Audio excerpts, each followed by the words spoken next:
আসসালামু আলাইকুম এভরিওয়ান, কেমন আছেন সবাই? আশা করি সবাই অনেক ভালো আছেন। আল্লাহ তাআলার অশেষ রহমতে আমরাও ভালো আছি।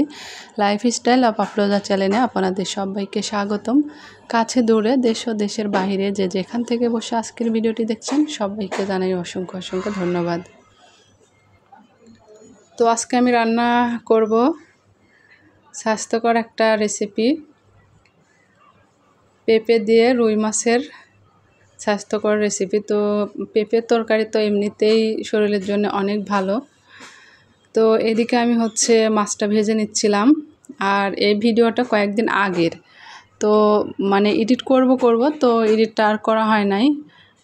অন্য এরপরে অনেকগুলো ভিডিও ছাড়া হয়ে গেছে, ভিডিও এডিট করা হয়েছে, কিন্তু এই ভিডিওটা দেওয়া হয় নাই।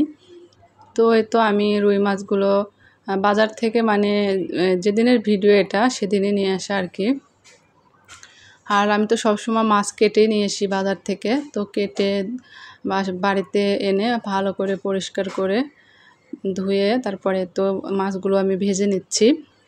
তো এই মুহূর্তে যারা আমার ভিডিওটি দেখা শুরু করেছেন মনে করে প্লিজ একটি লাইক দিয়ে শুরু করবেন। তো সবার অনেকের ভিডিও কমেন্টের তুলনায় লাইকের সংখ্যাও অনেকের থেকে আমার অনেক বেশি কম। এই জন্যই সবাই ভিডিও দেখেন কিন্তু লাইক দিতে হয়তো বা ভুলে যান। তো প্লিজ মনে করে একটি লাইক দিয়ে দিবেন। তো রোজই আসলে বলতে হয়, না বললে হয় না। ভাবি যে বলবো না, কিন্তু না বললেও হয় না, কারণ বললে তাও দেখা যায় যে অনেকের মনে থাকে, মনে হয় হয়তো তখনই। তো যাই হোক, আমি দেখতে পেলেন মাছটা আমি ভেজে নিয়েছি। ভেজে নিয়ে এই তো এখন যে পেঁপেগুলো ভেজে নিচ্ছি। আর এই পেঁপেগুলো অনেক বেশি ভালো ছিল, একদম মশমশা সুন্দর ছিল পেঁপেগুলো। তো আমি সবসময় পেঁপে এরকমভাবে ভেজে রান্না করি, ভাপ দিই না। তো ভেজে রান্না করলে কিন্তু অনেক বেশি মজা হয়, আর এর পুষ্টিগুণও কিন্তু বজায় থাকে। আর ভাপ দিলে কি হয় যে ওর যে একটা পুষ্টিগুণ সেটা কিন্তু বের হয়ে যায়। আর যাদের গ্যাসের সমস্যা, গ্যাসের প্রবলেম, তারা কিন্তু এই পেঁপের তরকারি তাদের জন্য কিন্তু অনেক বেশি উপকার। সবার জন্যই উপকার, কিন্তু যাদের গ্যাসের সমস্যা তারা খেলে আরও বেশি ভালো হয় শরীরের জন্য। তো এই তো আমি পেঁপেগুলো ভেজে নিচ্ছি। আর আজকে প্রচুর রোদ আর গরম, আর আমাদের এখানে সচরাচর কারেন্ট যায় না, খুব কম।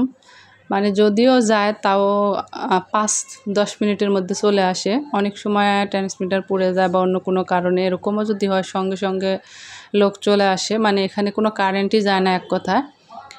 কিন্তু আজকে রাত্রে একদম একবার গেছে, 1 ঘন্টা পর আসছে, তারপরে আবার ভোরের কিছুক্ষণ আগে গেছে, তখনও যাওয়ার পরে আর আসেই নাই। আর কোনো কিছুতে পাচ্ছে না, কি বলে, ভোল্টেজ পাচ্ছে না, সব কিছু একদম স্লো। ফ্যান তো দুটোই অফ হয়ে গেছে, কোনো ফ্যানই চলতেছে না, এবং লাইটগুলো সব স্লো হয়ে গেছে, লাইটের আলোগুলো। তো আমি ভাবলাম যে মনে হয় ফ্যানগুলো সব নষ্ট হয়ে গেল। তারপরে ওয়াইফাইয়ের চার্জারও নষ্ট হয়ে গেছিলো। তো ওয়াইফাইয়ের চার্জারটা নষ্ট হয়েছে কালকে বিকেলে।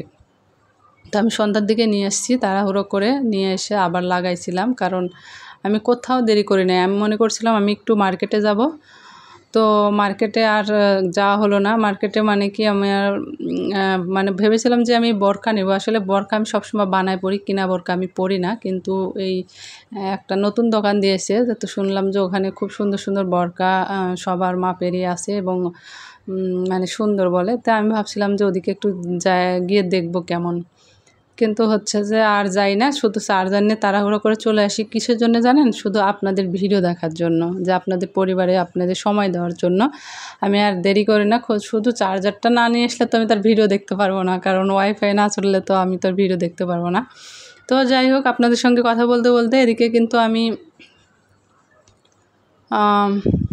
তো মশলা কষিয়ে নিয়ে তারপরে কিন্তু পেঁপেগুলো দিয়ে দিয়েছি, যে পেঁপেগুলো ভেজে রেখেছিলাম। তো পরিমাণ মতো সব মশলা দিয়েছি, খুব বেশি মশলা দিইনি, কারণ আপনারা যে আপনাদের মতো করে নেবেন। আর পেঁপের তরকারি কম মশলা খাওয়াই অনেক ভালো।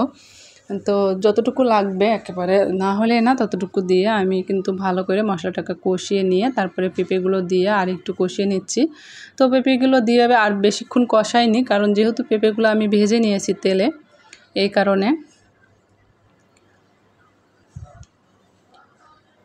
তো অনেকেই আমরা রান্না কম বেশি পারি, আর যারা পেঁপের তরকারিটা এভাবে রান্না করে খাননি বা জানে না তাদের জন্য আসলে ভিডিওটা, তো তাদের জন্য আর কি ভিডিওটা উপকার হবে এটাই বলার চেষ্টা করেছি। তো আপনারা আবার অন্য কিছু মনে নিয়েন না। তো যাই হোক, তো আমি কিন্তু গরম পানি দিয়ে দিয়েছিলাম ঝোলের জন্য, আর পানিটা বলক চলে এসেছে। এরপরে আমি একে একে মাছগুলো সব দিয়ে দিচ্ছি। আর শেষে কিন্তু আমি ধনিয়া পাতাও অ্যাড করব। আর পেঁপের তরকারিতে কিন্তু ধনিয়া পাতা দিলে অনেক বেশি মজা লাগে। পেঁপের তরকারি, লাউয়ের তরকারি, সব তরকারিতেই ভালো লাগে, কিন্তু পেঁপে লাউয়ে বিশেষ করে আরও বেশি ভালো লাগে, টমেটো এগুলোতে।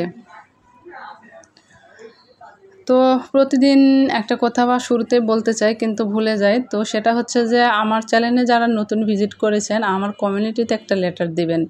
আমি কিন্তু আপনাদেরকে বন্ধু করে নিচ্ছি, নিয়ম মেনে বন্ধু করে, তারপরে কিন্তু আপনার কমিউনিটি পোস্টে গিয়ে বলে আসতেছি যে আপু কি ভাইয়া আপনাকে আমি বন্ধু করে নিয়েছি।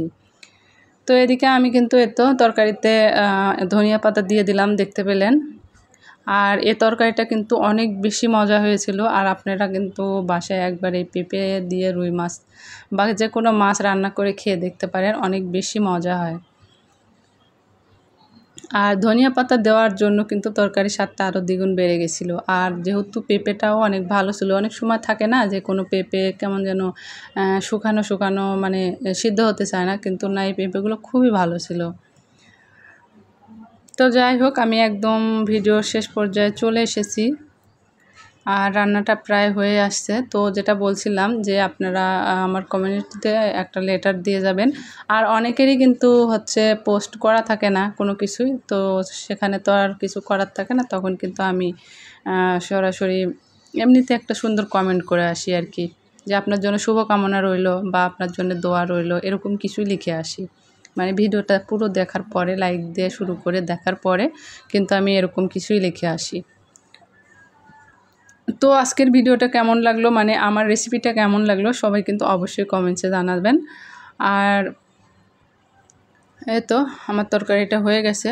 তো আপনাদের সবার সুস্বাস্থ্য কামনা করে আজকের মতো বিদায় নিচ্ছি। তো পরবর্তী আরেকটি নতুন দিনে নতুন আরেকটি ভিডিও নিয়ে চলে আসবো। সে পর্যন্ত সবাই ভালো থাকবেন, সুস্থ থাকবেন। আল্লাহ হাফেজ।